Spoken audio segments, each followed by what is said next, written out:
Hello and welcome to the Pens and Pixels Popcast. I'm your host, Cal G, and to my left is the coordinator extraordinaire, Mike Kent. The Popcast is the place to come to if you want to hear about the art and news of video games, comics, and movies that week. So if you like sass, you like crass, then you...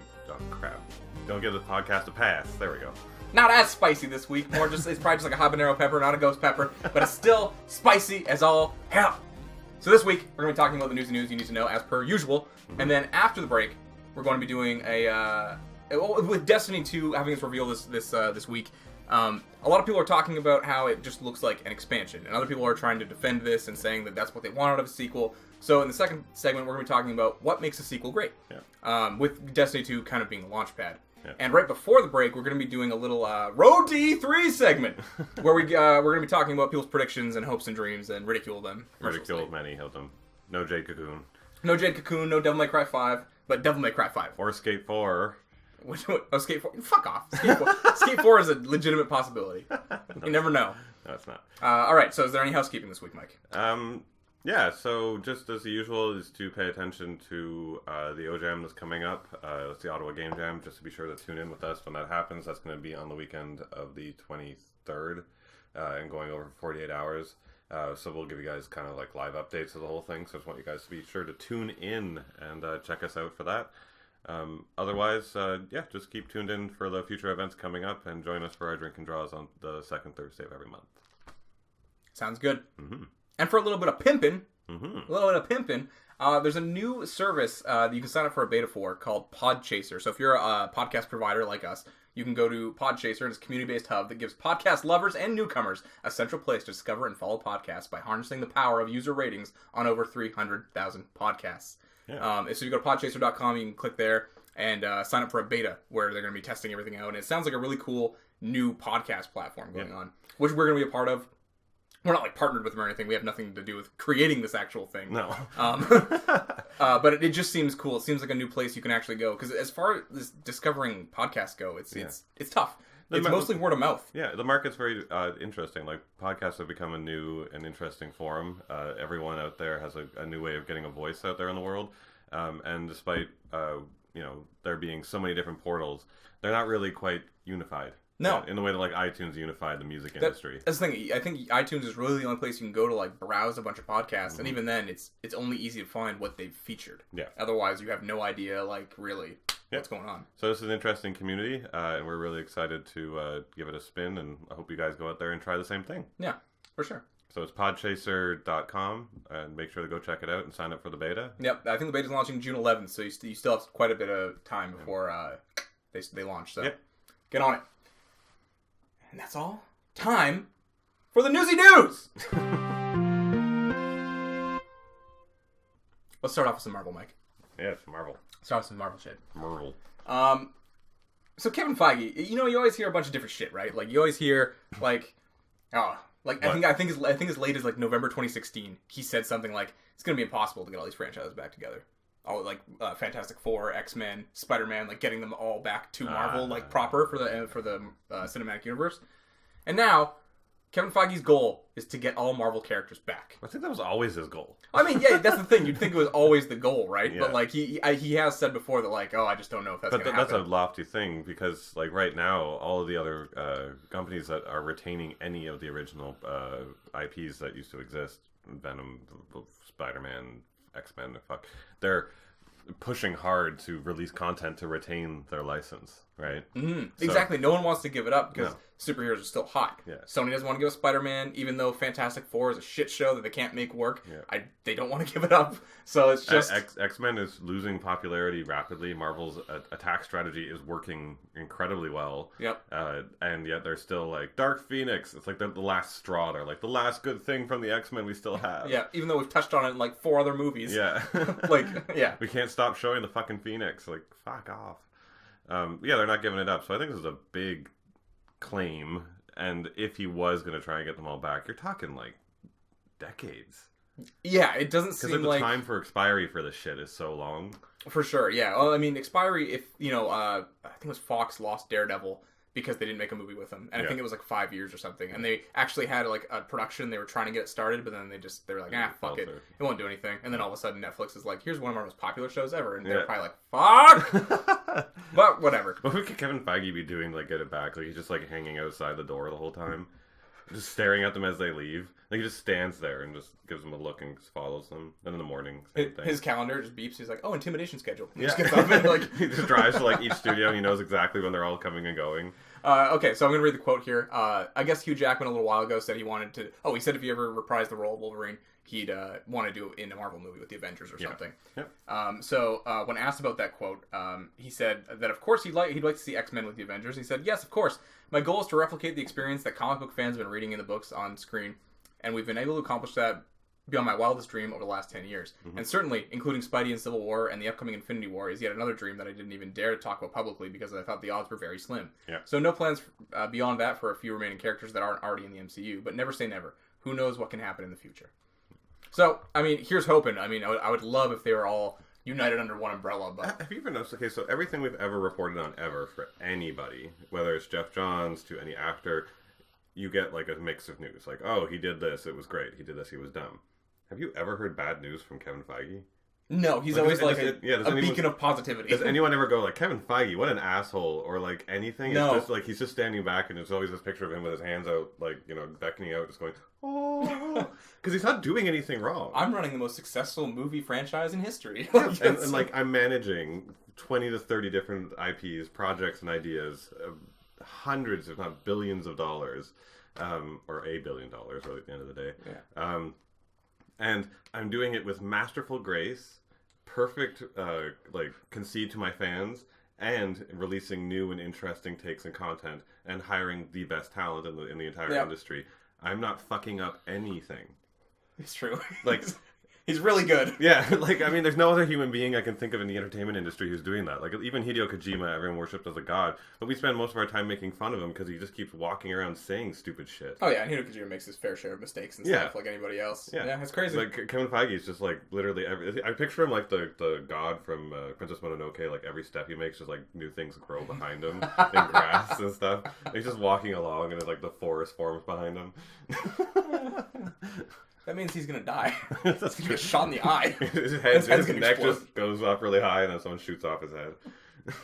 We don't wish that upon you, Kevin Feige. No, we're worshiping you as a god right now. Yeah, we wish you many more years to come. Yep. All right, next up is some fucking sick news. Tom Hardy is to star in the Venom movie.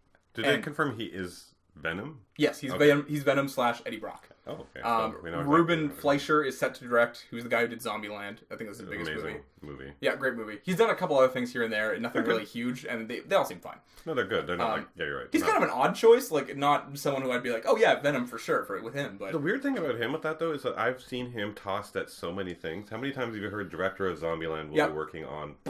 Right? Or just Zombieland 2. It's still, like, I think in pre-production, quote-unquote, but it's still like, everyone talks about that. It's a cult movie at the end of the day because its box office wasn't huge. But, like, I've heard director of Zombieland or writer of Zombieland, whatever, is, like, on this, again, over and over and over again. And a lot on different nerdy properties. Mm-hmm.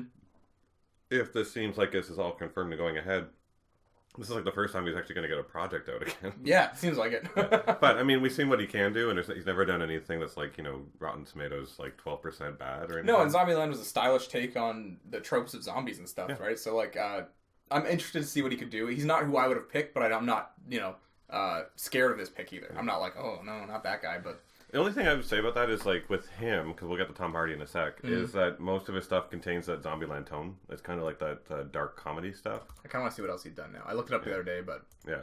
But he's done that kind of dark comedy stuff, right? A lot. Like, you just see Gangster Squad, 30 minutes or less. Yeah, like, you see dark comedy. Yeah. Do you think that that's what they're planning for Venom? No. I hope not. I hope it's not a dark comedy. That was my only concern when I saw it, because I was looking at him like, all he's ever made is dark comedies. He's also a producer on Rob and Big, and Rob Dyrdek's Fantasy Factory. Yeah. A bunch of shit that hasn't come out yet. Good God, he did Santa Clarita Diet. He directed 2 episodes of Santa Clarita Diet. I'm down. But again, dark comedy. Yep. My only concern is dark comedy side, but his work is really good. Yeah, no, exactly. He's done good work. Yeah. And Tom Hardy. But you can't make Tom Hardy make a joke. That man doesn't look like he would ever be funny. You know what? No, he was pretty good in Legend. Oh yeah. He was playing himself, and what his other character was a little more esoteric and eccentric, and he was good. It wasn't like played up like he wasn't like doing jokes necessarily, but he was a funny character. But as casting goes, you cast a guy who was did they give the character a name in Mad Max? Max? Was he just Max? Yeah. Oh, okay. He was Max. He was Max? He was Mad Max. They never really gave him a name. They were just like him. Well, he's like the lone wanderer, right? Yeah. He was Max. Yeah, okay. But you've got that kind of a guy, and Tom Hardy as a guy too, and then you're taking Venom. I don't see. There's not a fun, like those two pictures together don't make ha ha ha. No, exactly. Yeah, I'm not scared about them trying to make it a dark comedy or anything. No. I'm curious to see what direction they go. Yeah. But I'm stoked that. Okay, I have worries, and I'm stoked because Tom Hardy makes a lot of good stuff. Yeah. He's in a lot of good movies. Great actor. Constantly, he's a great actor. Cool guy. Mm-hmm. And he looks the part.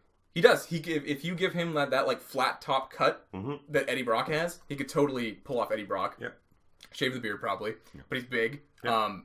The only thing is I've heard, and it's double-edged sword to me because apparently Tom Hardy is a huge fan of Venom, which is sick, which is awesome. Signs on for Venom. Great. Someone passionate in the role, right? Who likes the thing. Yeah. But has he seen a script? Is the script done? Did he read the script too and be like, this is good? Or was it like kind of like, oh, I would love to do Venom. I love Venom. And then he just signed on and now, I still don't know where this is in the like... Oh, you mean like you don't know like how much... Like, I mean... Did he just sign on because he loves Venom? And then, or is it like, this is also a good script and I love Venom? Well, I'm sure... I'm hoping that it's that because, he draft. He doesn't attach himself to a lot of bad stuff. Yeah, but by this point, there's a draft. Like, this movie wouldn't be where it's at without a draft of a script. So, like, there's what basically Kevin Smith does as a job, right? Is those drafts of going around with kooky people and, like, sitting there and just going, go. I'm so curious about what script they're using because for years they've been trying to get a Venom movie off the ground. And you've heard different writers attached to it, different directors, all this stuff. It always falls through. It always never makes it. So I wonder if this is brand new or if this is like, here's a script from the last 8 years, and they just hand him this crumpled, like, fucking napkin, and he's just like, what? It's just like, do something, and then the new writer has to take the ideas from this or something, Because this still is also not attached to the Marvel Cinematic Universe. No. It's completely separate. I have a feeling that this whole property, like, since it's reached this point, since we started hearing those little bubbles of the Venom movie coming, and it's only been, like, 6 to 8 months that that's really been kind of, like, percolating through social media, that this is a newer... project, obviously. I'm hoping. I mean, they will have all the old drafts there and go through it and be like, I like that scene, I like this component, I like that story idea. But I think they have a first draft of, or like a rough first draft of whatever it is that they're planning with this, right? Because you can't... It's filming this fall, so... You can't go after Tom Hardy without something like that. You don't just go up to him and be like, Venom, and he's like, yes. Like, that's what I'm his hoping. agent wouldn't even say yes. He's like, do you have a script? No, fuck off until you get a script. Like, that's usually the story, right? That's what I'm hoping. The thing is, I try to prepare myself for the worst because this is my favorite character of all time. So I'm just, like, mentally, like, prepping myself not to get hurt. You know what I mean? But, of course, I cannot not get excited for this news. This is awesome. I would never have expected someone like Tom Hardy to be attached to Venom. Yeah, I would. Not at all. Not for me, yeah. He's a really cool guy, like, as a person. Oh, yeah, he's an awesome guy. Super, super neat. I remember the weirdest part I ever saw with, like, looking up Tom Hardy was, like, I was looking him up and finding out, like, his history and what he's worked on and stuff like that, and there was this big thing about, like, Tom Hardy is open sexually, and I'm like, what does that even mean? And it's the weird part of his interview personality is, like, he was just in an interview, and he's like, yeah, I've been with, like, 6 guys, but I'm not gay. And I'm like, okay, that's cool, but, like, why did you bring that up? No, the one I saw, someone else said, like, they brought up maybe that interview or something, and he just said, like, why the fuck do you care? Yeah. And they were like, and then he's like, sit down. And then they sat down. Like, that was it. Like, that's another one, yeah. And I was like, cool. Yeah. It's just that interesting aspect of his personality that makes him almost more adorable, where, like, he's so, like, removed from bullshit, and it's just like, fuck off, like, something else. He's in Scorsese's new movie, Dunkirk, so that looks really cool. Yeah, that's look good. Or no, that's Scorsese. Christopher Nolan, sorry. Yeah. I got 2 visionary geniuses mixed up. Oh, sorry. How dare you? Sorry, so I don't want to linger on this story for too long, but who do you think Venom fights in this movie? Because he's not going to be fighting Spider-Man. No. Do you think they use another Spider foe? Like, they're going to use, like, Spider-Gwen. Maybe they use Scarlet Spider. Or do you think they just go straight for... He's going to fight Carnage. Carnage is the most likely if they're going to go... He's the biggest known one, right? Like, he's the name. But... Miles Morales? I would hope they wouldn't do that because, as you've complained... What is all the bad guys in every single Marvel film? a opposite version of the main character, right? Yep. So if we have Venom, he's fighting. You have like kind of a bad guy fighting a really bad guy. Yeah. So and they both are symbiotes. Yeah. Like at the end of the day, it's just symbiote versus symbiote. So like, who really gives a shit? maybe we can recreate that scene in Venom versus Carnage where they fight through the internet. Moving on. No, but I mean, like, I would almost say that, like, I like, with the Marvel Netflix series, doing the human villain, right? Because, like, all the superpowers in the world at the end of the day don't mean anything considering, like, what humans can achieve with enough money, right? And that villain is more realistic and more close to home for all of us currently because corporations are, like, the worst thing that exists in the world right now. So like that villain, hence Kingpin, hence even Sigourney Weaver's coming character, and all the villains in the Netflix series have all just, except for obviously Purple Man. Like he's the only exception. They're always these corporate bad guys, and I kind of like that story. So I think doing that would also give an opportunity to really let you explore Venom and Eddie Brock's relationship with each other, like kind of the struggle of that. Is the symbiote in control? Is he in control? Is the symbiote altering his perceptions of things? Like he thought he was saving someone, but he's actually attacking someone or something. You know. Plus, that's the exploration that has to happen. Is this alien nature of this like grotesque creature that's attached to a human, and the fight that happens between them, and making him really alien and distinguishing him from humanity. If he's going to do that, he should be fighting humans and being kind of horrific and scary. Yeah. Right. Kind of like a little bit like Mad Max. And, does he initially? Yeah, because there's sense. Plenty of storylines where Venom goes to help people, and then they're so like not repulsed, scared of his appearance that they run away, and he's kind of like, fuck, like I can't be like Spider-Man because I look like a fucking monster. But shit like that. Like I wonder if even that would work, right? Like and that's how you're gonna. They jump straight into the anti-hero, and he's not a villain for Spider-Man because Spider-Man's not in this, right? So they got to do something. But that makes it more relatable because of a giant, like, liquid black goo monster who is your superpower. That, like, again, remember the more abstract the powers were, the harder of a sell it was. So they had to get really clever with how they changed it. Thor, we can go through the list, but Doctor Strange. But with this, it's the same thing. We got to humanize it down in that context, because it doesn't have the MCU to get your expectations up, right? We started with those lower level characters who are not lower level, but high level characters with more human abilities, and then we could eventually go like, all right, you've had we have Vision now. Yeah, you have 15 years of people with superpowers. You can take magic. You'll be fine. Yeah, you'll get it now. Yeah, it's not. We can go a little crazier. Yeah, with this, I don't think so. So human villain would be my preferred choice. But you're right, Carnage. Is it would leave if the movie's good and does well, if they could leave it hanging for a sequel, they could show that like Venom has like left a seed somewhere, and that's going to be Carnage or something. Yeah. It could end with literally the origin story where Eddie Brock gets jailed, symbiote's taken away from him, but it spawned a seed and it goes on to Cletus Cassidy, who's in the cell next to him. Yeah, could be dope. Yep. Also, Phoebe's brother from Friends should play fucking Cletus Cassidy. Moving on. Justice League rumor. What? I don't know. He's the guy who he was in Avatar. He was like the red-haired like guy in charge of everything. He's the first one who says unobtainium. Oh, him. Yeah. He's a little small. He looks coked out as fuck. He does look coked out as fuck. I think he looks good and crazy. I love that as a scripter for you, coked out as fuck. Yeah. I think Cletus should look like unstable and a little like, Yeah. All right, moving on. I was thinking the guy who played Rorschach. Yeah, that'd be a great one. Yeah. That's like the second one in line for me. Yeah. All right, now we'll move on. Now we're moving on. Justice League. Rumor. Extensive reshoots have, quote, completely remade the movie. Is this a rumor? It's been going everywhere. Yeah, lots of people are reporting on the rumor. No official source has come out and said, so we have to treat it like a rumor, right? But apparently it's like someone from the inside talking to a news source. So take everything with a grain of salt, because no one else, the official movie are going to be like, everything's going great, as if they're going to explode behind them, right? Like that's how it works. Okay. Reshoots are part of the movie-making business, and it can seem overzealous to simply report on the fact that reshoots are happening. Trust me, I'm as tired of these kind of stories as you are, especially when they act like there's something out of the ordinary. In many cases, they're a good thing and help make a good movie great. But when reports say that Justice League has essentially been remade twice after significant reshoots, and is looking at even more reshoots down the barrel, well, that seems significant. Splash Report cites an anonymous source that claims that since Justice League wrapped production in October 2016, the tentpole DC Extended Universe film has been plagued with reshoots, and with Warner Brothers putting nearly all their resources into completely overhauling the movie. The website claims, speaking on a condition of anonymity, our source said that in the 17 months between the start of principal photography and the final cut arriving in theaters in November, that the film will have been remade twice. There are more reshoots coming soon, and there have been a bunch, and they're going to do more. Justice League may yet be saved from the same fate. Rogue One was a success story. Yeah, there's a bunch of people talking about all those reshoots for that. A blockbuster that underwent major reshoots was ultimately well received by the critics and box office. As we mentioned at the top of this post, reshoots should usually be seen as a sign that filmmakers want to make a movie better. Yeah, but the thing is if it was... Okay, so... It could just be a little incoherent. But here's a comparison to that, like, other movies, do reshoots, and then it's fine. So the Star Wars thing had the reshoots. Rogue One, and I even think the first movie or something. But anyways, the Star Wars had the reshoots happen, right? They made a superior movie by doing it. Yep. But that's because we trust Disney to do that because they've done it before. Where they're like, we're Disney. We've been producing, in the last 10 years, extraordinary content. We know what you guys want. We're listening to you. We've proven that we listen to you. Yeah. So we're going to reshoot this to make this superior. DC, instead, is just, like, sitting there and getting, like, full-blown enemas and just being like, bah! And, like, that's it. And then, like, whatever they shit out becomes the movie.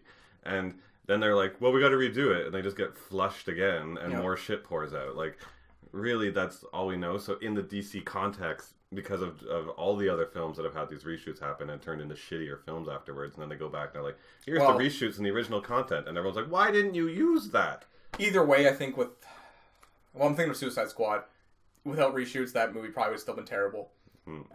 Fantastic Four wasn't DC, but Fantastic Four also had reshoots and was terrible. And even if the stuff that wasn't reshot would have been in there, it still would have been terrible. Yeah. There's no saving a movie. So maybe that's why they remade this twice. Yeah.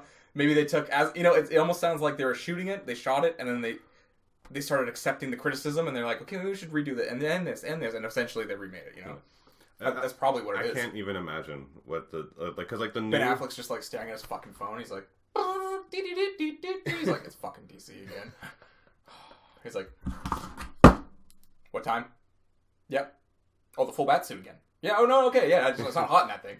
No, it's fine. Calls his agent, he's like, I'm fucking quitting. Yeah. Then we had another story in a week, like, Ben Affleck not gonna be Batfleck anymore? He's on his phone with his agent, and he's like, 5. I've been through 5 fucking bat suits. They only had me for 3 movies, and I've done 5 reshoots! Yeah. But I can't even imagine the people who are working there, because like now that they've splintered the DC universe into other directors, so the woman who's doing Wonder Woman, James Wan doing Aquaman, and etc. Like that splinter is happening where they're handing films off to other directors to kind of take off as their own babies, which I think is probably Jeff Johns saying to do that. He's like, I'm going to save that one and try and save it from the shithole that is the rest of it. What the fuck does that, like Universal, or was it Universal who's doing the DCU? Warner Brothers. Like, what does Warner Brothers Studios DC floor look like right now? It probably looks like The Purge, or that movie, the movie where like they all got locked in the office and had to kill each other. Oh yeah, the Belko experiment. Right now it's just the Belko experiment in there, and they're all like stabbing each other, and it's just like a complete post-apocalyptic thing, and they painted their faces. Yeah, you never know. Like the director comes down and like opens the door from like the elevator, and he's like, I need the new script, and just comes flying at him on the end of a spear. Thank you. Ding. Yeah, it sounds like kind of a mess. I mean, we were hoping for the best, obviously. We want to see these characters treated well, but you never know. I don't know. The thing is, double reshoots, and after what's happened with the others, like, and here's the thing too about this. It's getting a little weird to me. So all that content we saw of the original Justice League stuff that was like badly CG'd because it wasn't even ready to go. Yep. Like the cyborg that looked like PS2 polygon panels. Yeah. Like all of that is gone. I guarantee it. Right. And even that whole Batman throwing a batarang at Flash shit has probably got nothing like. Yeah, like how much did they change, right? Yeah. Like, was it just tonal reshoots? But was it shows story reshoots. that at that time, like they had the bad polygon version, then they did the after Batman versus Superman stuff, right? And each one was like shitty, and then we saw more shitty. And the last trailer was like okay, but they're like it's not good enough. Like. It clearly says that they've been redoing this thing over and over again. Yeah. And the actors aren't like tweeting out like, I'm so excited about what I'm doing or whatever. They're just kind of flatline. I'm sure DC's like, don't talk about this at all. Yeah. If you say anything, you'll fuck us. Just don't talk. Don't talk. Netflix is making a TV adaptation of The Dark Crystal. Oh, yeah. Sick. And with puppets. Yes, yeah, actual fucking like animatronics and puppets. They have the Jim Henson production company making actual animatronic puppets, and they're going like hardcore. Like there's only a teaser out now, and they only have at the very end. They show one actually moving, but it looks fucking awesome. They showed them working on them, and stuff like actually putting out all the skin and shit, and pulling all the cloth, and using all the designs and all that. So for anyone who is too young and less than for not knowing what Dark Crystal is. It's true though. Go out and watch it. It's actually just a goofy ton amount of fun, and it is probably one of the greatest. Great movie. Yeah. Spooky as a child. Spooky to me. Skeksis are very weird. spooky. Spooky in the same way that like Never Ending Story was to me. Yeah. You know, like that kind of like, oh, this is supposed to be for me, but it's like for Cal and my very childhood movies were meant to scar you. Yeah, they were. They were all meant to scar you. Land Before Time. Land Before Time. Yep. Watching the mother die. Never Ending Story with the horse dying and the wolf. Yep. This. There's a whole, Yeah. there's a whole bunch. Yeah. There's a whole bunch of them that were like, because I remember with Dark Even Crystal, something like Fern Gully was spooky at times. yeah, Yeah, it's like it's fucking Fern Gully. It's a message about like saving rainforests. got the Dark Crystal when it does the thing where like they would suck the life out of the little gnomey things, whatever those were, I forget. Little nublets. Yeah, And then like its eyes went blank, and then it started draining juice out of it so that Yeah. they would feed on. It's I'm fucked. like, what the fuck? Yeah, it's not really for kids. No. So go watch it now and appreciate it. And they're making a whole animatronic TV series about it, and I'm super hyped because like every person who grew up with that movie has all like walked up to someone and gone, Skeksis, yes, Skeksis like Gelflings, Skeksis like friend. Gelflings. So yeah, that's cool news. It was weird just because there was no like Netflix all of a sudden just on like a fucking Wednesday was like, oh, Dark Crystal's a thing now. Yeah. What? But that's Netflix. They always keep dropping those. They have made some fuck ups. Like there was no rumor, there was no nothing. Like it was just here it is. Netflix isn't like not have any pockmarks from any of its mistakes, like Iron Fist and shit like that. But they do know how to give people reign to go after the projects that you thought would never have happened again. Like giving someone the option to use animatronics to make a TV series. Yeah, that's awesome. They're giving them control to actually do that, and not making it CG, not making it like only Netflix would have let someone do that, because if they went to any other studio, they'd be like, no puppets, CG, and this is a movie. I will never let you make a TV series. Exactly. Yeah. So thank you, Netflix. Yeah. Also, and this is a little bit off topic, but Netflix recently got booed at I think Cannes Film Festival because a bunch of people are like anti Netflix, like they appreciate the theater going experience, and like Netflix is not like welcome there and all this shit. They're booing a Netflix original getting showed at here. It's like fuck off. They give creators so much like creative control. Like, yeah, and the creators, they're nothing but good for the industry as far as I can tell. All the creators are going to Netflix. I mean, Chelsea Handler went over to Netflix because she's like, I can't make the show I want to make, and Netflix is just like, you want to make a show where you do ayahuasca? Go do it. You know, like we'll film you throwing up for like an hour. That's fine. Yeah, like it's I just when I heard that I was like, there are people who don't like this. Like, I'm assuming very artsy people who are kind of snobbish. Can you imagine being like the 20-something-year-olds who start at Netflix? Oh yeah, it'd be crazy. And they're probably still at the top of that, like just going like, everyone do what you want, money. No, we just have it all. Yeah, we made moves. Idris Elba, whatever, doesn't fucking matter. Will Smith's gonna be in one of our originals. Fuck off, like just throwing money everywhere. Maybe that's the interview process. Like you're coming in and you're like fucking Will Smith or something, and you're like, I'm gonna come in and we're gonna give this pitch and we're gonna do a good job, and just open the door and this giant wad of cash hits you in the head. Do what you want with it. Meeting's over. Like okay. No, yeah, Netflix is good. Yep. Netflix is so good, in fact, that they're making a Witcher series as well. Uh-huh. Now this is pretty cool. This is pretty cool. Witcher is like, well, I only played Witcher 3. I'm not huge into Witcher lore. I'm not even a big fantasy guy. Witcher 3 really got me. Mm-hmm. It made me think like this is like actually kind of a cool fantasy world that I would like to see more of. Not enough to go back and play the other two games because I have to buy a fucking old system for that. So the first one's not worth it anyways. Yeah, I'm sure. But 3, there's a lot of cool stuff going on. So if they can translate what I saw in 3 to a TV show and give it kind of like a Game of Thronesy feel, I guess that's probably what they're gonna go for. Like, oh yeah, that'd be great. Also, Mads Mikkelsen for Geralt. Yeah, I want Mads Mikkelsen. Those who don't know, he's Hannibal. He's got a beard, so obviously it's gonna be David Harbour. Oh no, not David Harbour. No. Because that's not we keep casting David Harbour as all the guys who have beards. I think Mads Mikkelsen can pull it off. I think he looked dope with fucking long white hair and cat eyes and fucking gravelly voice. He'd be great.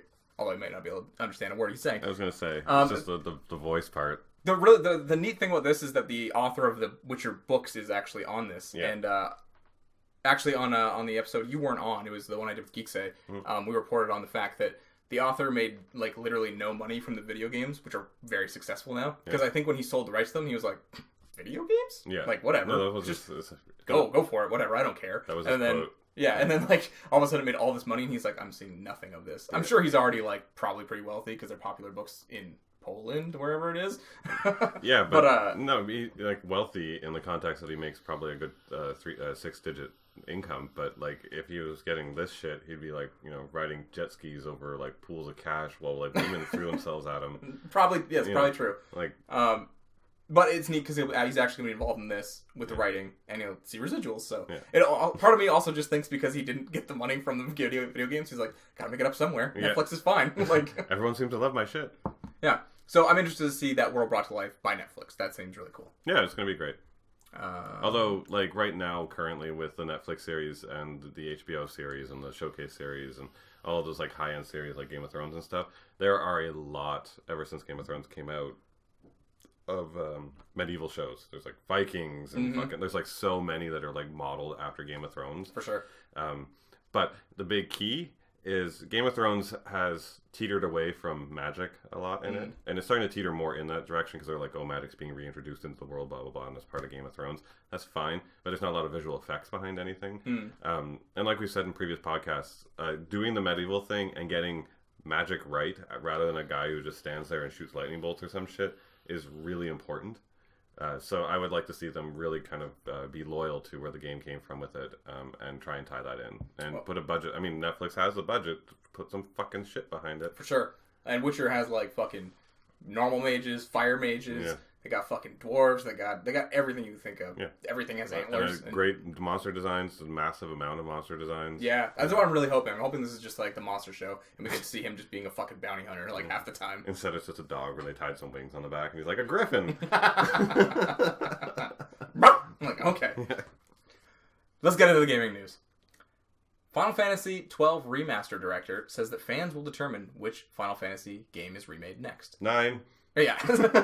So, I mean, that's basically the story. He just says, like, they've been, calling the shots for so long, they want to listen to the fans now, and blah, blah, blah. The fans are going to dictate where they go forward and all this stuff. But how about, like, telling us where we can tell them? Yeah, that'd be great. I don't know if that's just a general, like... It's like he just basically right now opened the internet to be like, scream at me! Yeah, because, like, if you Google, he's doing research, he's Google's FF8 remake, and he's going to see how much people want that, and he's like, okay, 8's next then. Like, no. I hope they have a poll or something, or maybe... like, say, tweet at us your favorite thing or something. I don't know. Or a Twitter poll even. Yeah. Work just fine. I assume if it was left up to people on the internet, we would get 6, I think. The Japanese 6. Whichever one's with Kefka? Yeah. Yeah, 6. Yeah. I would assume we'd get that. I would love those two. So, 9... You know what? The thing is, that for you and me too, we said the same thing. It's not even get it remastered, just release it again. Yeah. You already have it. You have it on the fucking iPhone, Square. Yeah. Just release it on PS4. Yeah. I'm dying. Like, that would be fine with me. Although, I would like to see updated backgrounds and stuff like that with it. It's not like you have to change anything with that game. I'm fine with it. No. But 3 was made with old technology where they were so restricted by what the machines could do, they couldn't make a full game. And 3 has an excellent storyline. Kefka is one of the greatest villains ever created in Final Fantasy history. I would fucking love. Yeah, it's like SNES graphics now, so yeah, if that got redone, it would actually be like a big deal. So people love 6. 6 is the one that, like, I would say most people love at this point. Yeah. So no, I would definitely say 3. But those are the only 2 that actually won. Like, we were going over this before, and like, I don't really care about seeing 8 redone again. I never got much replayability out of 8 in itself. I know a lot of people love it, but I don't know many people who like play the shit out I like of it. 8, but it'll be lower on my list. Yeah. And there was nothing wrong with redoing 8, but like, whatever. I'm not hooked on anything about that one. They're redoing 12 now, I guess. Well, it's remastered, yeah. Yeah, but whatever, it's fine. 10 is... We're good. We've had a remaster. We've had HD remasters. We don't need a remake. We don't need anything. Like, that game is not old enough to have to panic about it. If you're going to remake from the ground up something, maybe 13. Yeah, I guess, yeah. We're just redoing 13. Yeah, it's just going to, like, completely wipe out if it ever happened. 3 got remade on the DS a little while ago. Yeah. Or, no, I guess it was years ago at this point, but... But any of the ones in between there, I've never really connected to all that much. Like, none of the characters have been all that interesting. Yeah, and like, 7's already being remade, right? Yeah. So, yeah. Like, I think 6 and 9 are the big ones. That's the only 2. Because, like, I don't care about Onion Knight. I don't care about all the other stuff. Like, whatever. Hashtag make 9 happen. Yep. All right. Next up, Sega is to revive major IPs, be more multi-platform and global, and make bigger games. And on the tail of this, they released a Sonic Forces trailer, which is the new 3D Sonic game. Which also has the most horrific thing that ever existed ever. Where finally, and I can't believe that it took this long for them to do it with the crazy Sonic fan base out there, they're letting Sonic fans create custom characters in a game. This is going to lead to the monstrosity. This is going to be so gross. I thought we were at the end tail of seeing weird Sonic fan art, but it has only just begun. Yeah. People can create it in-game, and now we're going to have weird videos of rabbits getting pregnant and all this shit. Yeah. And wearing diapers and shitting on each other and all this fuck. Like, whew! I don't even... It's smart, though. It's smart. When they said making characters, and then like I was like, oh god, and I was like, well, I wonder what you can do with making characters in this like game, right? And then they did the video of it, and I'm like, oh, hopefully it's just like, oh, you can put some armor on, and you can, like, I don't know. No, you can like change the species. Like you can have a rabbit, you can have a fucking hedgehog, but like you can put like a fucking pair of, and even the choices when the things slide by, it wasn't like, oh, VR goggles. I'm like, okay, cool. Instead, it's like, here, you can have glasses and be cute, and yeah, you can have some hipster glasses. The thing that you know, there's gonna be like, oh god, it's gonna be horrible. There's a lot of customization in this thing, and yeah, this is just gonna be a great new world for us, I think. Oh. The thing is, actually, in this trailer, is that it seems like that grapple hook is gonna be like a main gameplay component. Yeah. So I wonder if like, you know, you have to customize him, and he always has to have a grapple thing. You know. Yeah. He'll always have to have something like that where he'll need to attach to stuff. I mean, gameplay-wise, it just looks like more Sonic with a couple of extra features added in, so it's not like there's anything wrong with their game. It actually looks like a decent game. It actually looks like it's shaping up to be a pretty good Sonic game, which is very rare. So. Very rare, yeah. But to create your own Sonic character, oh my god. I mean, the bowels of the internet have produced the worst things ever, and it is all Sonic-based. Oh yeah, we're getting ready for the volcanic eruption. Yeah. There's a little thing, just reason why it hits home for me. So I'm an art teacher. I teach art.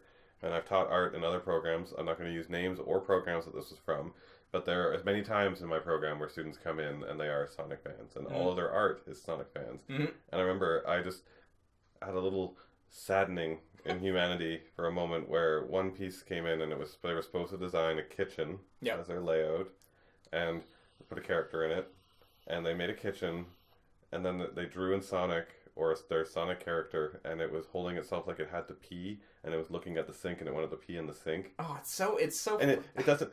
There's something appealing to that person, and or even a turn-on, and I was just looking at this, and I'm like, it's so gross. Like, why would it want to pee in the sink? Like, why is it peeing? Like a character, why are you drawing someone having to pee? Like, a character needing to pee is fairly innocent, but yeah, when it's tainted with Sonic, it becomes, like, even grosser. You're like, oh, God. I don't even want to know why. Why did you make this up? There's that one that's like, it's like Shadow as a toilet, I think. Yeah. Like, it's a urinal. They're all urinals. It's right, yeah, they're all urinals. It's fucking tails and then like Sonic's peeing into their mouths, and their mouths are a giant urinal. God. It's coming. We're getting more. Stay tuned for that. We'll start covering all the Sonic fan art you need to know about. Oh, God. Next up, actually, we should probably do that. We should do a whole segment on just we'll do an art video. We'll do a whole art video on the dedicated to our favorite Sonic fan art pieces. Yeah. I'm down for that. That I kind of am too, but I'm just dreading looking into the balance. Oh yeah, I'm dreading the research part. Yeah, and I'm gonna wipe my history and like probably clean my computer off. We use a laptop and then destroy it afterwards. Yeah. We're just spraying like hand sanitizer into our motherboard. You'll never be clean again. Wash your hands. Okay, next up, strange story. And no one can really quite figure out why this is happening, is Microsoft has renewed its trademark for Scalebound, a game they canceled about 4 months ago. Microsoft's going to be the publisher on this game. They hired Platinum, who's done Bayonetta and fucking Nier Automata. Best platformers out there. Yeah, they've done some of the best action games out there. Action games. Yeah, and I guess Scalebound wasn't moving along as how they wanted, and they fucking canceled it, and now they're renewing the trademark. No one can seem to figure out why. There's rumors coming up like, oh, they've restarted development on it. I can't see them making that call. Did Platinum redo it, or was it Microsoft? It was Microsoft. Ah, okay. So maybe Microsoft owns that IP and just doesn't want to lose it, but like, why would they care about losing it if it was never a thing? You know, it's not like, oh, this name has power. It's like... No, but it was a thing, right? Like, they made this game based on all these things, and Microsoft will never sit back and say, we'll never make a game about dragons and guys with swords who can turn into dragon men. Like, that's going to be a thing that they're going to want to try and have eventually, so they're not going to ever give up an IP. Because how many times we reported on they renewed the IP, it means it's coming, and it's not. They're just making sure that they retain... Yeah, like Capcom's renewed Dino Crisis like 3 times since it's the last Dino Crisis. Just to make sure that they don't lose the rights to it. And but Scalebound isn't a name. Like, no one knows of it aside from like people who pay attention to the game industry, you know? But they'll never give up the idea that one day it could be something. Even if they don't call it Scalebound, they could call it something else and turn it into something else. It's just like we have this property. This property is ours, and we can't give up any capacity of it. Because if they did, someone could come along and even be like, we want the code, we want the name, we want to buy all of it, and we're going to make our own Scalebound. It's gone to someone new. Microsoft loses out. They lose the entire franchise from this point on. I guess, right? I guess it's one of those things where you're just like, you're scared of what could be, I guess. Yeah, and you're just renewing it and buying it. But it just seems odd when there's like no brand cachet to this thing, but you want to keep it, weird. But Microsoft right now is trimming the fat on everything, so it's just a retained thing, and don't expect them to be making anything. So look at their E3 lineup, for God's sakes. Yeah, no, I mean, so let me read a little bit of this article. Despite canning the games in January and is removing any past mention of it from its websites, the publisher renewed its trademark for the game this month, despite seemingly being in no immediate danger of losing the registration. And previously, some of Microsoft's cagey comments as to who owned the rights to the game as an implication that Platinum could continue development with a different publisher. Even if that was the case, it would seem that the title would have to be changed. So that's the thing. If Platinum still owns the code and the game and all this stuff, they could just call it like Dragonborn and then just release it, you know. And Microsoft's just like, we still own Scalebound. Like, I don't know. It's just fucking weird. Well, it could splinter off into 2 games, and that's also part of the protection side, right? Like, they can take Scalebound and turn Scalebound now into whatever they want, and Platinum could take their game that they made and turn it into whatever they want. And, you know, that means that they can go off and use Scalebound as their platform, and it's up to Platinum to produce and publish their own game, which is protecting you from having to be tied to it, right? Like, there's just a whole level of legality. Yeah, legality stuff, right? Yeah, like, behind all of this stuff. So, like, it's just a protection thing. Are we ever going to see Scalebound as an actual game? I've never seen a studio with a canceled IP come back and release it quickly. It's usually like 10 years down the line. Do you remember that time we almost made that game? Here it is finally. Yeah, I'm trying to think of any instance of that, and nothing is. No, canceled products don't come back because like as soon as it's canceled, you've got to get the next contract in that's paying you, and you're going to work on that. You're not going to suddenly squeeze in this game that never went anywhere. It's usually dead. Yeah, I'm wondering if there's maybe some publisher out there, like, I don't know, Sega, whatever, fuck, and saw that, like, this game looks pretty far along. Like, if we give them a couple $100,000 or whatever it is, maybe they can finish it in a couple months and we can just release it, and it'll be, you know, it's an already done game. It's cheap for us now because it's mostly done. Yeah. I could see something like that maybe happening. I always sometimes think with these things being publicized, so this also applies to the Mass Effect Andromeda or Mass Effect hiatus with BioWare, is that they do these things to test whether or not the news story takes off in a giant way so they can test the market to be like there's still interest. Because like Scalebound was canceled, they were all depressed and sad they had to cancel it because it wasn't going anywhere. Yeah. But there was still this lingering interest in being like, why did you do this with a game that people were actually interested in? And then they're like, all right, well, let's just put this news out that we're going to take it away from them entirely. What's the reaction? And if the fan reaction is like, then we'll put it on the docket. If everyone's just like, then we won't. And Platinum's newest game, Nier Automata, did surprisingly well for being a game that's like about a fucking robo girl who fights giant robots and has no like hype behind it. It sold quite well, so maybe they're looking at that too, being like, maybe they got something. And that's the same thing with like the Mass Effect side of stuff, right? Like Mass Effect had that dwindle from them fucking up releasing the game incorrectly. So then they're like, well, we're going to cancel Mass Effect now. Yeah. You guys didn't buy enough of it. So if we take it away, is that going to make you buy it? And everyone's like, yes, don't ever take it away from us. We're sorry for saying anything wrong. And then they'll come back and be like, you know. And it's the truth, right? Yeah, like the moment they said that, I was like, fuck, don't ever not make me a Mass Effect game because I need more of that world. Yeah, I still think that was such a hasty, weird remark for them to make. Like, they could have just been silent and not said anything, and we wouldn't have noticed anything for like 5 years probably, you know? Yeah. But, weird. All right, last story. Nintendo's making a Legend of Zelda smartphone game.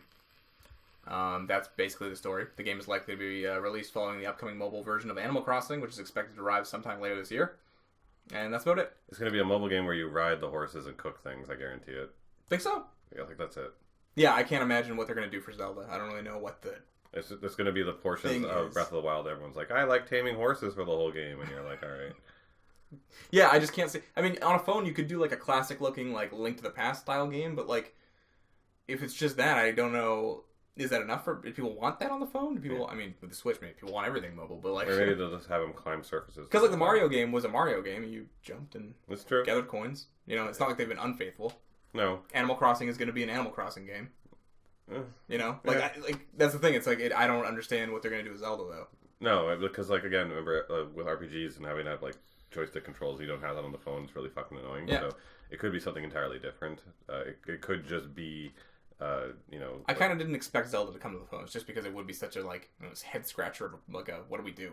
Yeah, I mean, if they do release like fucking full Breath of the Wild on the phone, which That'd be crazy. It'd be just something like, why did you make the Switch for then? Okay. Okay, we're not getting Breath of the Wild. If we do get one, it's going to be like Link to the Past style, I think. Yeah, for sure. For sure. All right, it's time for the Road to E3, baby. All right, in this segment, we're going to do this every week up until E3, talking about the 4 or 5 people's predictions, or hopes, dreams, whatever they want. Yep. You know. And then tell them that they're dumb for thinking it. Well, or maybe there'll be some insight that we can gather. I'm just kidding. And you know, who knows? I'm sure there'll be some stupid ones in here. We're not that sad and pessimistic. Okay. So first up, will Techland finally announce Dying Light 2 or their new IP? Dying Light was the zombie one, right? Dying Light, yeah, and it was really good. And it's been a while. That was the one where when you go out at night, there's more powerful zombies. Yeah. And it was actually like, was like scary the parkour and intimidating. running. Yeah, it was parkour. Its combat felt great. Like I would actually look forward to a sequel to that. I didn't play it. I regret not. But wait, wasn't it Xbox only? No. No? No, it's PS4. I regret not playing it. Yeah. Could we see it? What was the studio? Techland. They don't have anything else, so I don't think so. I think the other thing they have is Dead Island, which is a very similar but worse thing. And I think they said they weren't doing that anymore. Yeah, Dead Island 2 got like it switched developers and all this shit. Like, yeah, so I if they are here, I'd say we see Dying Light 2. Yeah, they would definitely push their only real successful IP at this point. Or it says their new IP, but I don't know if they're working on anything else. Maybe this person knows something we don't. They could. They're small, and maybe they would want to take that kind of that chance. But I mean, with the small studios, usually what they do, if you look back over any of the major studios, like Ubisoft in its first day, they were like, Prince of Persia is successful, have 9. You know, like that's what they do. They hammer it home until they can start taking on new stuff. And Techland's not big enough yet, so yeah, they'd want to pump their only really strong IP. So, yeah, for sure. Yeah. I'm gonna give that one a yes. I might actually see that. Yeah. What's going on with BioShock? 2K's slate is pretty empty right now. BioShock's not coming back, guys. I don't see it anytime soon. No. Maybe like 5 years from now, and they'll be like BioShock Revival or something. You know, like not yet. I mean, we just got Space Shock. Yeah, we got Prey. That's BioShock in space. Go play that. It literally is BioShock. It's just in space. It's like exactly the same. So I don't see them thinking about putting anything out like that. Will 2K be doing anything? I would see them on a new IP and moving away from BioShock. Yeah. I think that's true. Is Rocksteady ready to tease something? Yes. They must be, right? They got it. They're done with Batman VR. Yeah. It's fucking over. Yeah. Batman's over. They said no more Batman. I say we get a teaser trailer for something. And it's not like a substantial teaser trailer. It's not going to be like a ton of shit happening. It might just be like one of those like moody like teasers where a title reveal or something. It's a title reveal with like a pan over like a foot inside of a drain sewer or like in a city or some shit. Like, with some voiceover or something, yeah. And we're just going to be like, and it begins. And it's going to just be like, game name. Do you think Rocksteady has earned the right to work on a new IP, or do you think they're going with another franchise character? What did they do before Batman? Or they always been Batman? The only thing they did before Batman was a firefighting game. Yeah. That was on like PS3 that was like, eh? But then they all of a sudden turned into amazing developers, so. Probably not original, probably a franchise. Something else, yeah. The thing about companies that get into the franchise world, if you look at any of them, they get stuck in it for a long time. And they don't usually do anything else. And when they get known as the guy who took a brand and made it good, all the brands are going to come after them.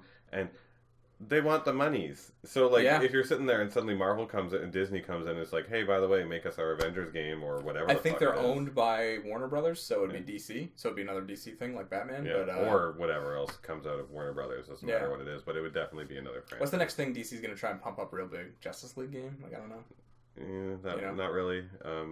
Not based on the movie necessarily, but like, like a Justice League game. But they've got Teen Titans. Justice Unlimited stuff, right? Or not Unlimited, the fighting game. Not them, but I mean, Injustice, they have that out, right? So that's true. That's kind of tackled. Wonder Woman game, Doesn't sound interesting. Superman? Can they finally tackle and make a good Superman game? That seems like the likely one. Yeah, that was the rumor. Yeah. That was the rumor from a long time ago, but it seems like such an obvious rumor. I didn't know ever how much, to take it with. I'm like, ah. Yeah, no, but definitely could, for sure, see something at least teased.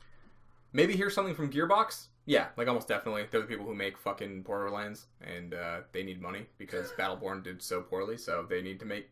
I guarantee we see something from Borderlands 3 at this E3. Yeah?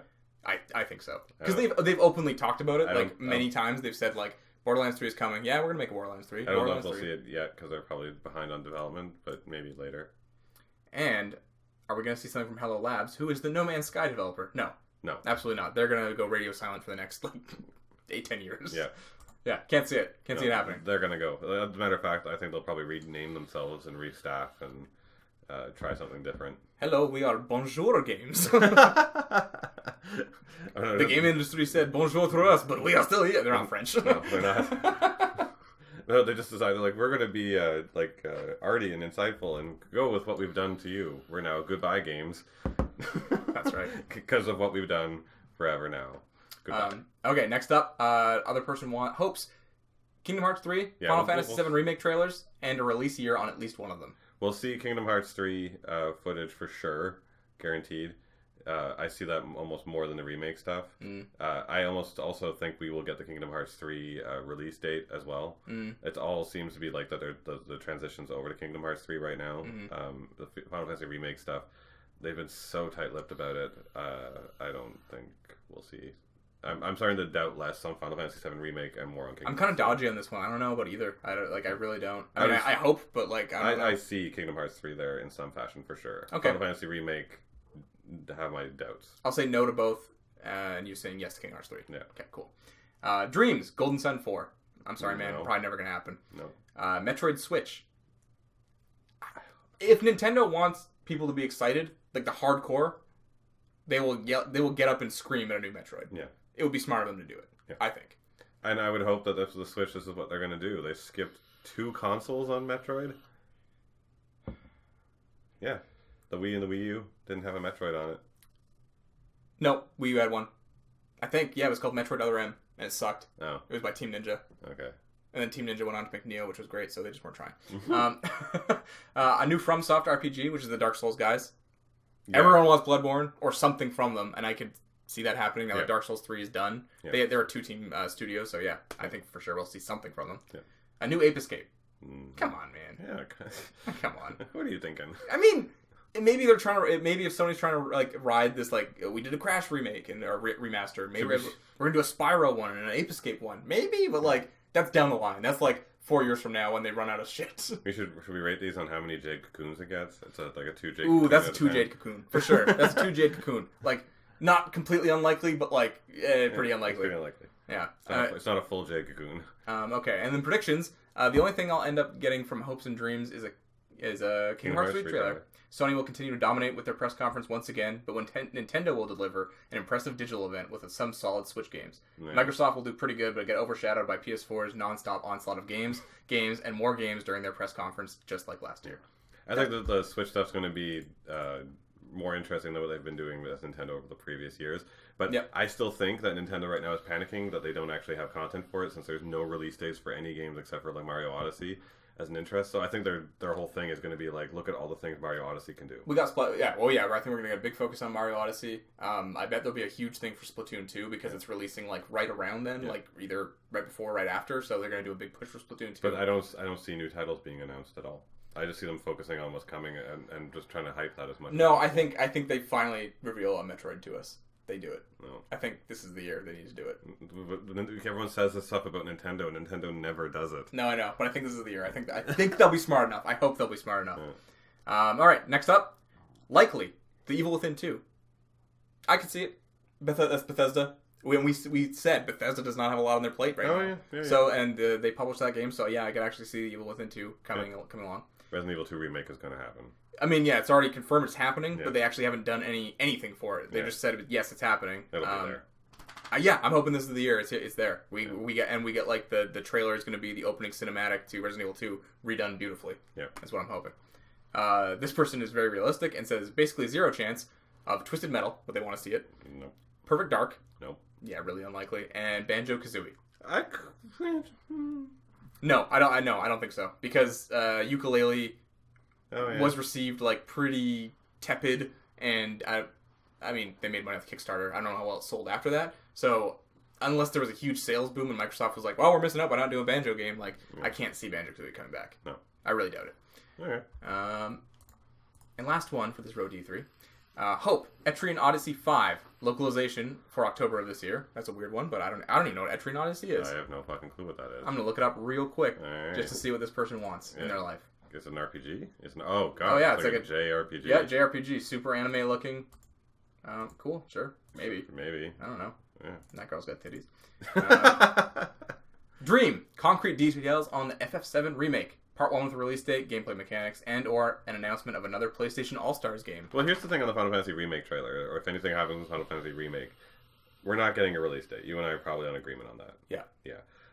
If they are going to show anything, what do you want to see? Do you just... I want in-game play mechanics. Yes, me too. I want to see like them do like a 5-minute gameplay segment. Yeah. Yeah.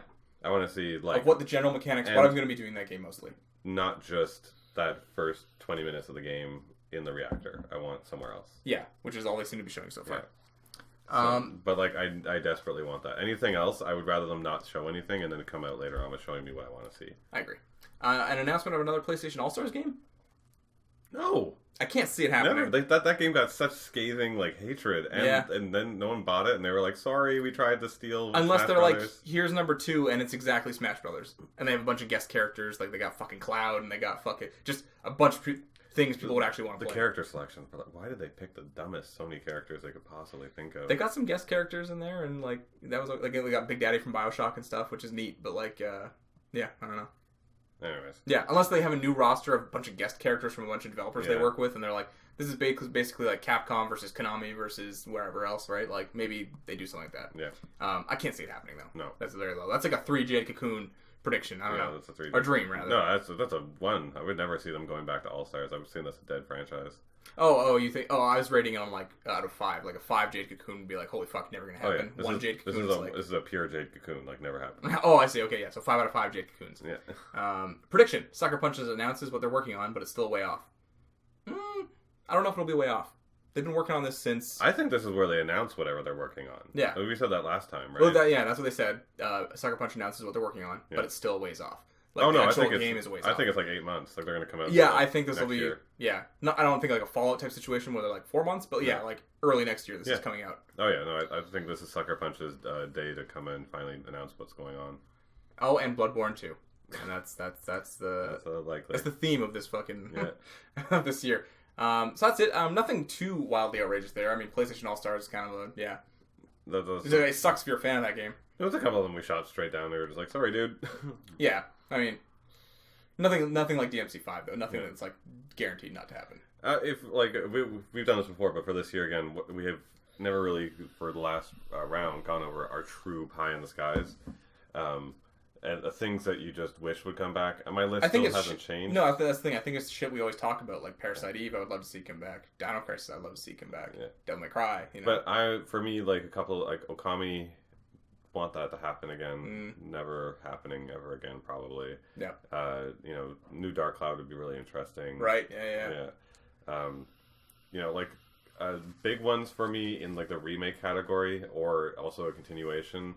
Chrono Trigger. Please, God, something with that. Legend of Dragoon.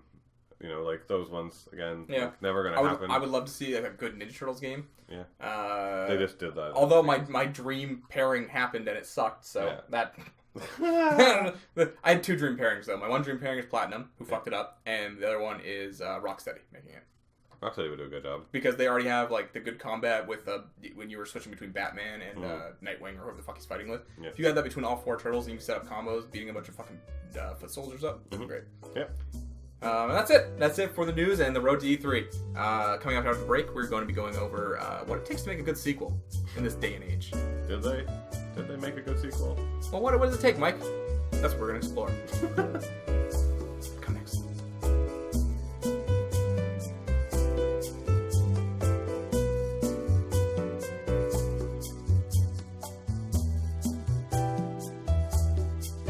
Welcome back to the second segment of the Pens and Pixels Popcast, wherein we talk about what does it take to be a good sequel?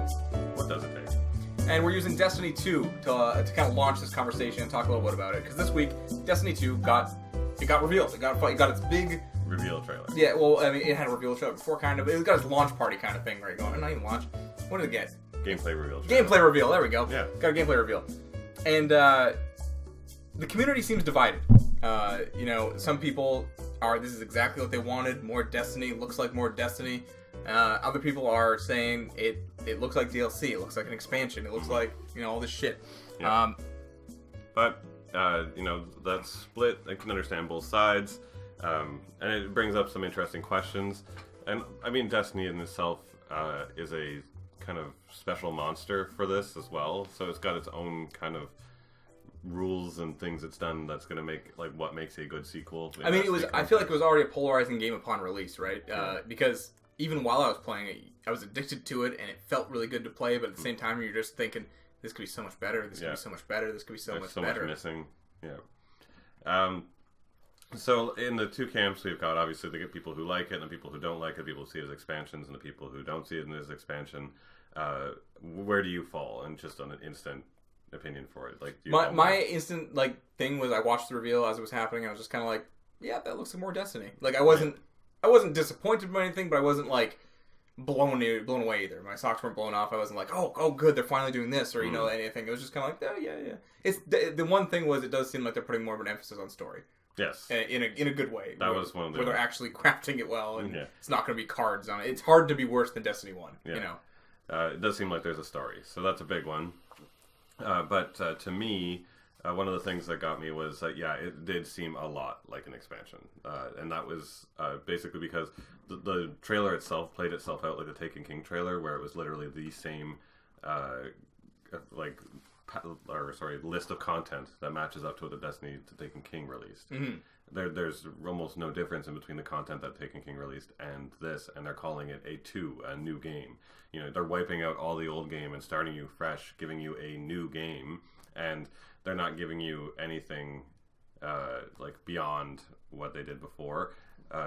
Nothing that's like a new mechanic. Aside more from price storytelling, I think that's the only one where you're like, oh, they're actually taking a leap forward. Yeah. But again, it was so bad that it's hard to it's true. give them credit for it. So this is the interesting part for the side of going after the expansion, and the reason why this feels more, and it's more upsetting that it is more like an expansion rather than just being like a 2, right?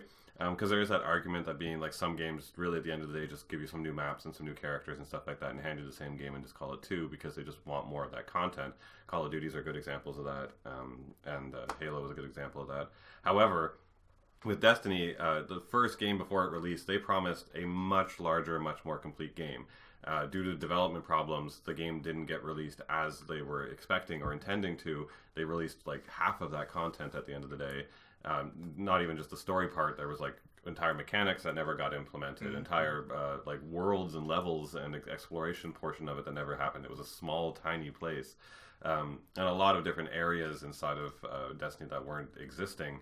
And then we expect that if they finally were like, all right, we had to do that for the first one, but we still got you guys. Here's 2. A lot of people would have expected, and I'm one of them, to be like, all right, here's all the content that you didn't get. You've had like what, 3-4 years?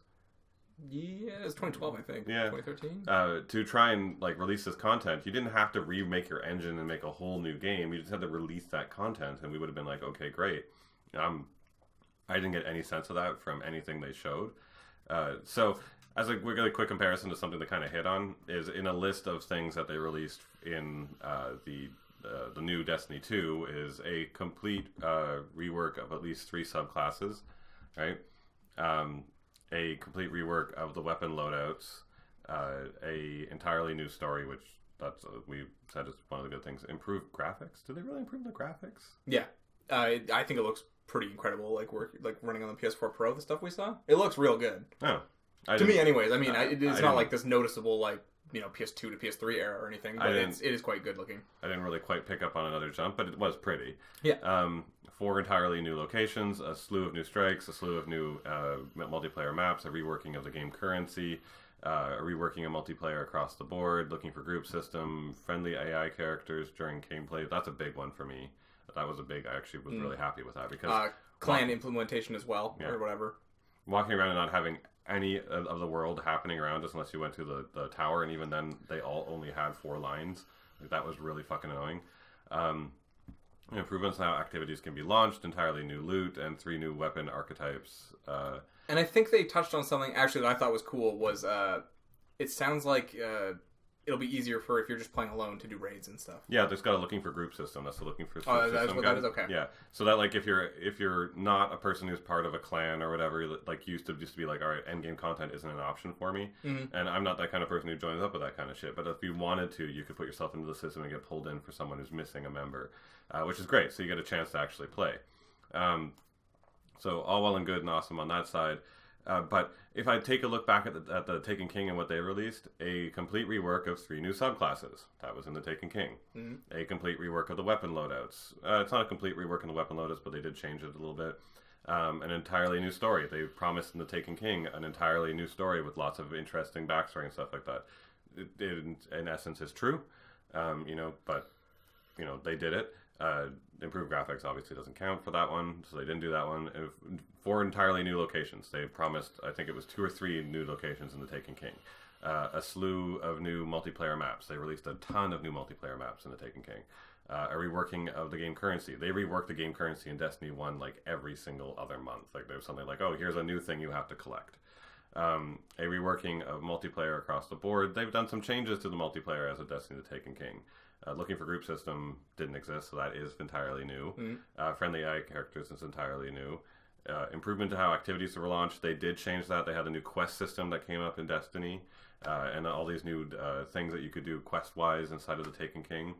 Entirely new loot. That's expansion stuff. That's yeah. So like as you can see, other than a few like couple of core things for just like user experience and change improvements, Destiny 2 doesn't have anything that the Taken King or the machine one and or even the Crota one was awful.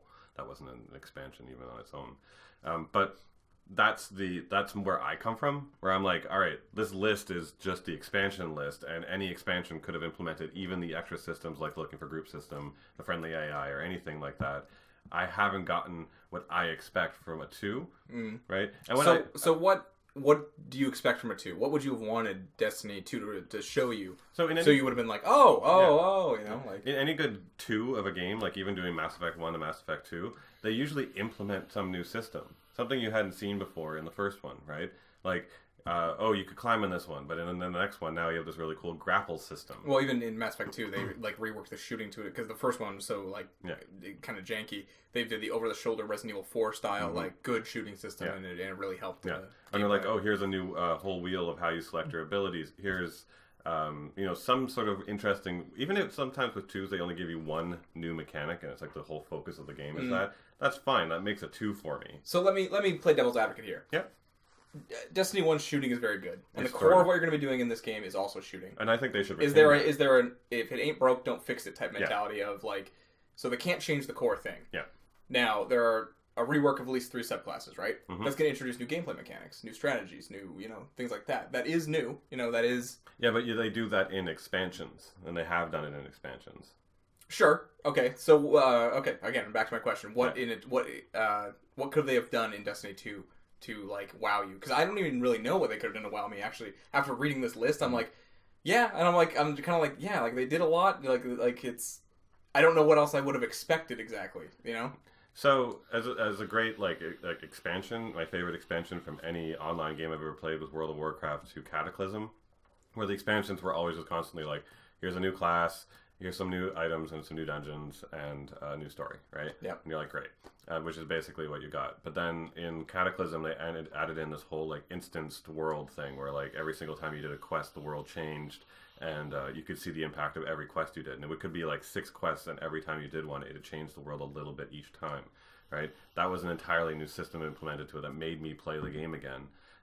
With Destiny 2, I would have expected a couple of components, and it's a little bit more with them. So like. The story side, hopefully they hit it and give us the intense story that should exist in Destiny, because it constantly sits there going like, I am an intense story, but I'm not going to tell you about it. No. I hope they cover that. But mechanics-wise, I would have expected them to expand it a bit more. Like, at the end of the day, while the shooting is incredible, and I don't want that ever to change because the shooting was so good in that game, the mechanics around the powers and being a guardian were never really more than just like, basically you are a guy from Call of Duty that can jump high because you just get grenades and a gun and one big super move. Yeah, right? Smack the ground as a Titan. Mm-hmm.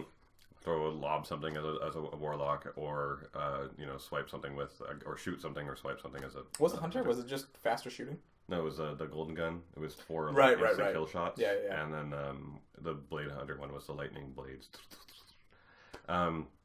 So like, I would have expected to be like, all right, here's a really cool new mechanic on like some new like melee power, or like a something secondary like ability that kind of ties into your class more. You're saying like well, like let's just say like maybe they tied it in that you could do interesting like melee stuff in combat. Like if you were a Titan, you'd have like a much harder base melee or something. No, more than that. So like in Doom, they have the cool like melee kills that you can do in it. Yeah. Right.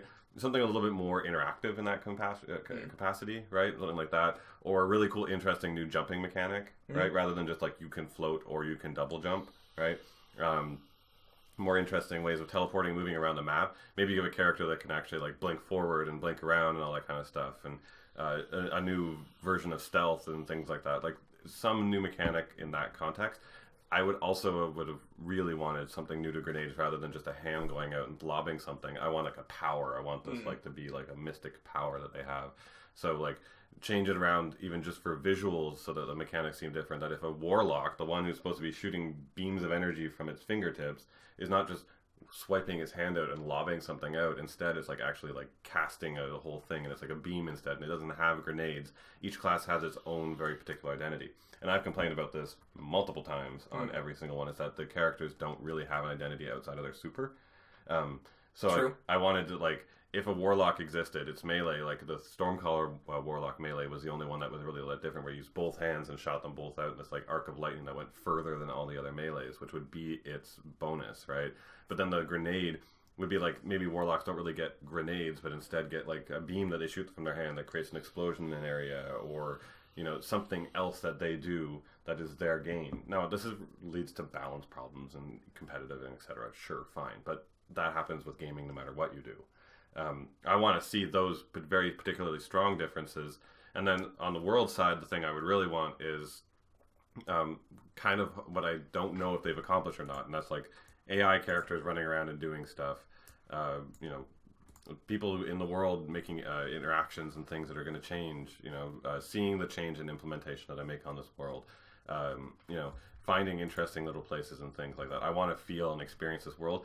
They seem to be hinting. They didn't say clear out that they said yes that they're doing this, because like all they showed in that video looked just like another map. They didn't really showcase like, hey, look at this town, and you can see them walking around inside of the town and shit, and you can go in and talk to each person. Yep. And you can even talk to just anyone, and they actually have more to say than just like, hello, I sell the stamps. There's something else going on. That hot Destiny property. Yeah. That you're going to have like interactive AI experiences where the AI is going to be with you. They've talked about these things. I haven't seen them yet, so I'm not going to say they don't exist. But I want that in a hardcore way. So I think you hit on something by saying, not that I necessarily want this in Destiny, but when you said like the interactive kills with Doom or whatever, right? The thing like that. Yeah. I think even seeing something like that didn't, it would look different.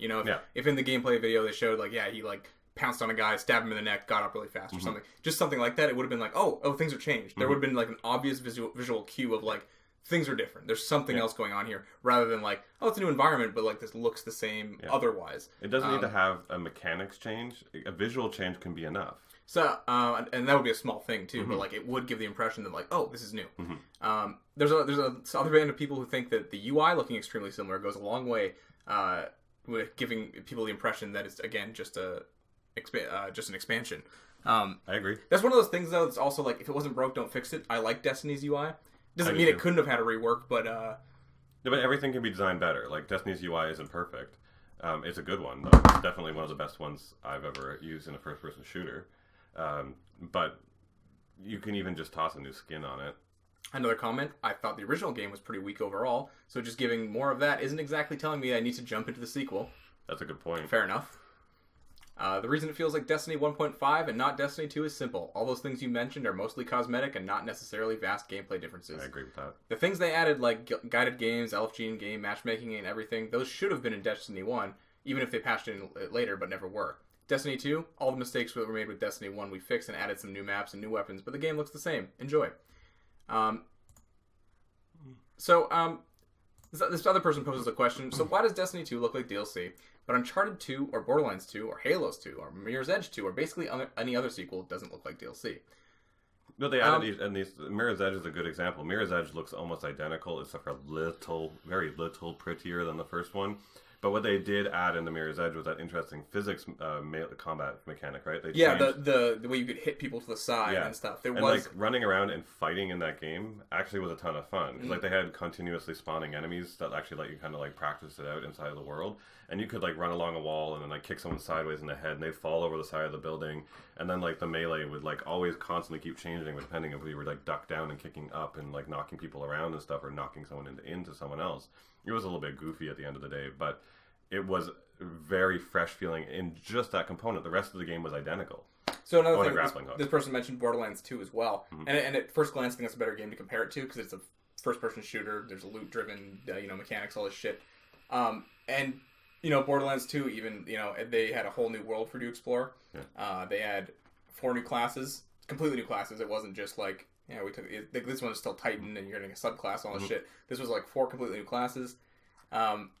Yeah, but Uncharted 2, this is an interesting thing. Like, we're literally getting a new Uncharted game that is DLC for Uncharted 4 that looks like a completely new game. You're Nathan Drake, you're 2 new characters, you're doing this whole thing.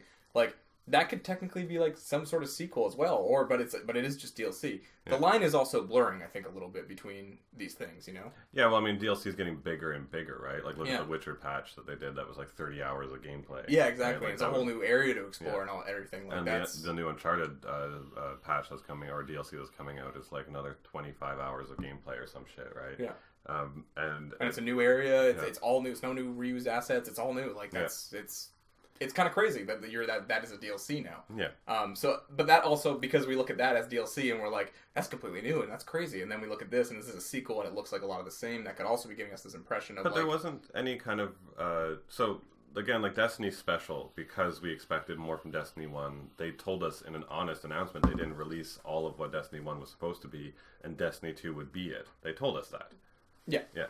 And it doesn't feel like they've done that. So that's the reason why people are a little bit more hurt by this.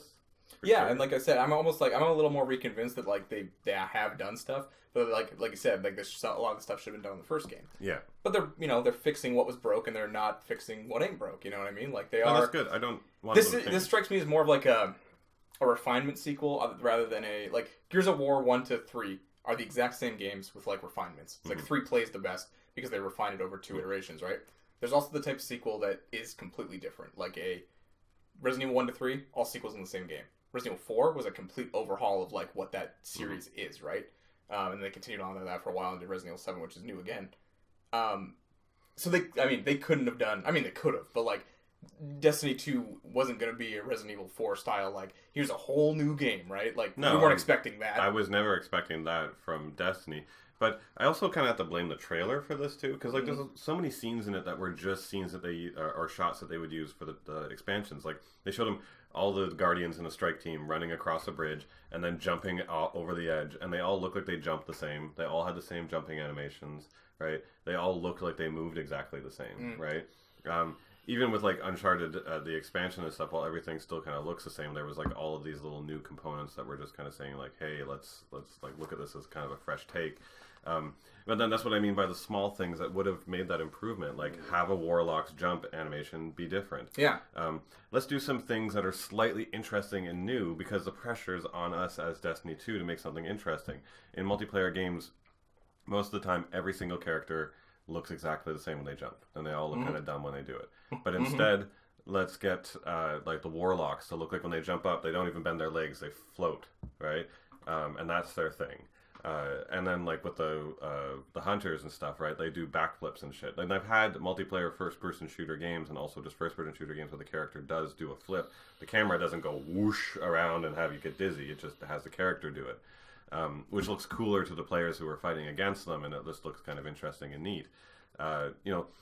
there's this visual difference they could have created inside of the classes that would have been just enough to give us that spice. Yeah. Right? So let's talk about this post from JWK94 on NeoGAF. He kind of tries to sum up why. Yeah.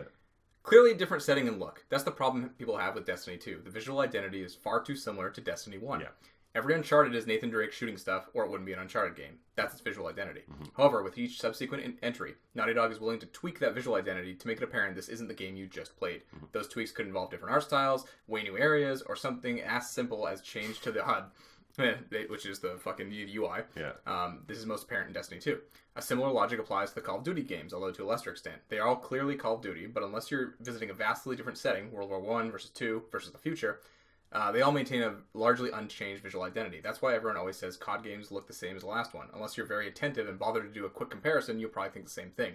So when people say Destiny 2 looks like an expansion, they say that because Bungie didn't do much to change the game's visual identity. Yep. They prescribed to the don't fix what's not broken model, and that's all fine and dandy when you're shooting as top-notch like Destiny, but you need to do something to make the visuals to make consumers feel like they're not doing the same thing over again. You can apply the same logic to why people thought the recent 2D Mario games and Splatoon 2 versus Splatoon 1 look so familiar. Yeah. Or so similar. Yeah. But And that's true. I think, again, yeah, like I said, you hit on something. If they did something like the Doom thing where you rip someone apart, not that it needs to be that gory, No. but like something, right, where you would have been like, oh, that's new. That feels new. It's not just walking and shooting. And smaller things could even be applied for user experience to UI for it. So, like, the head impact in Destiny was always white numbers for body shots, yellow numbers for headshots. Yeah. And let's make that more interesting. Like, let's just change around the colors and see if there's a better color that works. Let's make it so, like, head impacts make them actually, like, real, like, every time. Like, they had a mechanic where they did real when they get hit in the head and some didn't. But, like, let's make this a whole thing. Like, you can actually get enemies down on one knee and then, like, run More up feedback, right? and run up and provide a finisher. Or, like, more feedback for when you hit a player character, since you're not going to make a multiplayer game where you can do those kind of melee finishers to each other. But instead, like, you can stagger someone or see a different expansion. Like, I love in Overwatch is, like, particular characters all have their own UI for each gun that they have because they all have very different guns. But for Widowmaker, who's the sniper with the actual gun sniper, like, when she gets a headshot, a very large tink like symbol, like it's like two, 4 triangles that expand out really quick. It's a little bit more large and sharp when it happens with her because headshots on her are like, it's like the ultimate sniper shot, and it feels so good to do with her. But, like, in this, it's just that yellow number, and the character just keeps moving, and you're like, oh, I hit them 4 times in the head, and, like, whatever. You really never even know if you did get hit in the head. While in Overwatch, like, the way they set it up and the way that you get hit, if you get hit in the head from an enemy, it makes a different sound. So, like, when you get that headshot from Hanzo or Widowmaker in the head, you're like, oh, fuck, that just got me right in the eye, and I know it. But in Destiny, it would be like, nice to see something like in Destiny 1. What was that big fucking thing that was chained up? Hogoth, or what his name was? Yeah, Hogoth. Gother, whatever his name is. Even if you shot him somewhere and he kind of like stumbled or actually had like feedback reaction, he wasn't just a walking bullet sponge, right? Yeah. Like there could be some cool, like, again, change the visual identity just enough. And that was the problem with Destiny 1. That's why we always felt like something was missing, was that Destiny 1 didn't have enough visualization to differentiate all the things. Like, they had 3 different aliens that all basically did the same thing, and really didn't feel any It'd be different. cool if it mattered if you picked a Titan or a Warlock or when you're fighting robot races, whatever. Whenever you're fighting each class of alien, it really felt very different. Like, in the Crota expansion, they did a good job inside of the raid of making the hive feel like a swarm of endless bodies that came after you, because, like, certain staged events happened in that fashion. But in the game when you're playing it, I didn't care what I was playing. There's always the heavy character, the shielded character, and the fodder, right? Like, they all had the same exact setup. Like, it didn't matter. None of the enemies felt more dangerous in one way. And that's a simple thing to do, like, let's make every time you go to a hive-infested area, you're swarmed by large numbers more often than you are by large monstrous beast of a character. Let's make it when you fight the Cabal that you're going to be fighting lots of heavily armored big guys, and it's going to be fewer of them, but they're going to be, like, longer fights that are more annoying. And certain classes are going to have, like, kind of like an up and a down depending on what they're fighting, and etc., right? Which then adds interesting mechanics into the actual raids. Like, if a hunter has a far easier time with the mid-range beater characters, right, they have to go take care of those, and you've got to assign your hunters to go do that. And then, of course, with warlocks, since they're good at giant wave clearing, right? Like, let's make them the guys who have to focus on wave clearing, and then your titans are the ones who are holding the boss's attention, and now you have a whole new mechanic. A little more specialization, Yeah. Like, it's just stuff like that needed to be tackled, that could have been in Destiny 1, that should now be in Destiny 2, that doesn't exist, right? And those things do happen in most successful sequels. Okay, so I want to transition into talking about what we like out of sequels broader than Destiny 2. Yeah. I want to read this guy's argument, because it's kind of a good point. Mm-hmm. He said it's not just some new maps and some new weapons. It's literally all new maps and all new weapons. It's like it's a different game. You can be reductive about any game. Dark Souls 3 is just Dark Souls 1 with some new maps and some new bosses. Mm-hmm.